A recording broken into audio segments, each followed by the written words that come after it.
I have a policy, right? And let me go ahead and share my screen so I can share with you exactly my policy figures and numbers and all that good stuff. So let's come over here. This is Denzel's policy, okay? So as you can see, we are now in year 2, approaching year 3.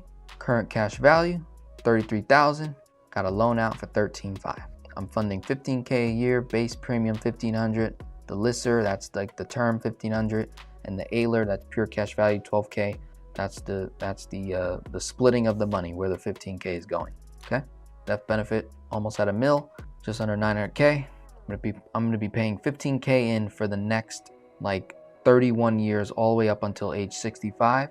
After age 65 becomes a reduced paid up. Okay, the strategy for me in this policy is just to simply fund it all the way up until I can't fund it no more, right? It's a very, very long-term funding policy, and I'm gonna be borrowing from the policy to make investments to create cash flow. I'm never going to do an income distribution strategy from this policy. I don't see the value in doing that. I think it would hurt my policy long-term along with the death benefit. So I'm not gonna do that. Guardian, same thing. Go back up to the top. I'm in my 3rd year, funding $70,000 a year, base premium $7K. It's literally only designed to fund for about 7 years. After that becomes a reduced paid up.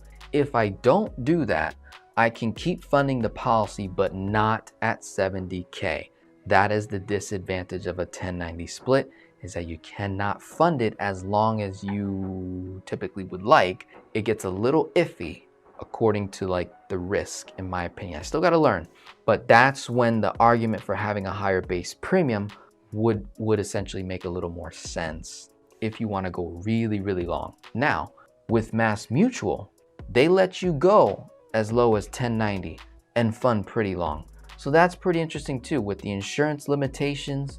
But still, in this, my term insurance expense is going to get extremely expensive in these years, the 50s, 60s, 70s, and 80s, which is why if I continue to keep going in the late 60s, 70s, and 80s, I might have an issue if I didn't overinflate my mech to support that. So again, the policy is set up to design up to 65, funding up to age 65. If I go longer, I might run into an issue. That term cost is going to become very expensive, which is why I just do a reduced paid up. Or worst case scenario, I just pay the base premium after 65. If I still want to keep paying into it, I just pay the base premium. Okay, so I just want to share that. Guardian, same thing, 70 grand. I currently have, does it say it here? Doesn't show what I have in loans. Oh no, it's right here. I've got 76,000 in loans at the moment, money outstanding.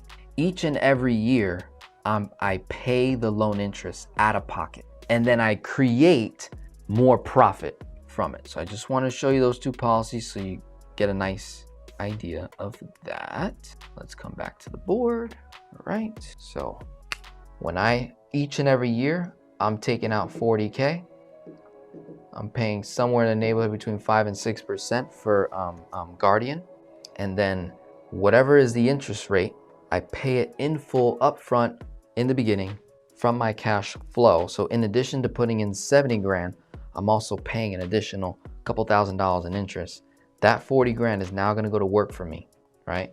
I'm doing a mixture of crypto investing, gold, silver, max funding an HSA, not a Roth anymore because I make too much dang money, and I'm looking at the backdoor Roth strategy.